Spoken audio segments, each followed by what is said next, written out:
حضرت بہلول کے زمانے میں بغداد کے بادشاہ کی دلی تمنا تھی کہ حضرت بہلول دانا اس سے ملاقات کریں، لیکن آپ کبھی بھی بادشاہ کے دربار میں تشریف نہ لے گئے۔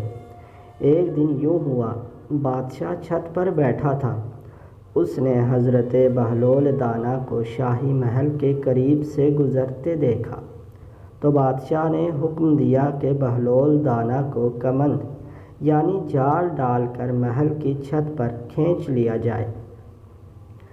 چنانچہ ایسا ہی کیا گیا۔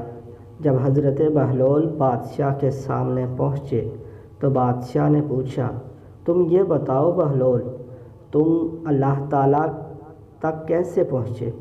حضرت بہلول نے فرمایا، جیسے تم تک پہنچا۔ بادشاہ نے عرض کی، میں کچھ سمجھا نہیں۔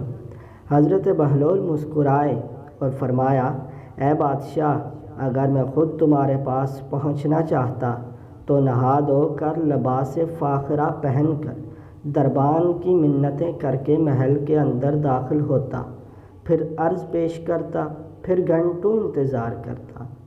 پھر بھی ممکن تھا آپ میری درخواست رد کر دیتے۔ جبکہ تم نے خود مجھے بلانا چاہا تو محض کچھ لمحوں میں ہی اپنے سامنے بلا لیا۔ اسی طرح اللہ تعالیٰ کو اپنے بندے کی کوئی بات پسند آتی ہے تو اسی وقت قرب کی وہ منزلیں طے کروا دی جاتی ہیں جو بڑے بڑے عابدوں کی باعث رشک بن جاتی ہیں۔ مزید ایسی ویڈیوز دیکھنے کے لیے چینل کو سبسکرائب کیجیے۔ اللہ حافظ۔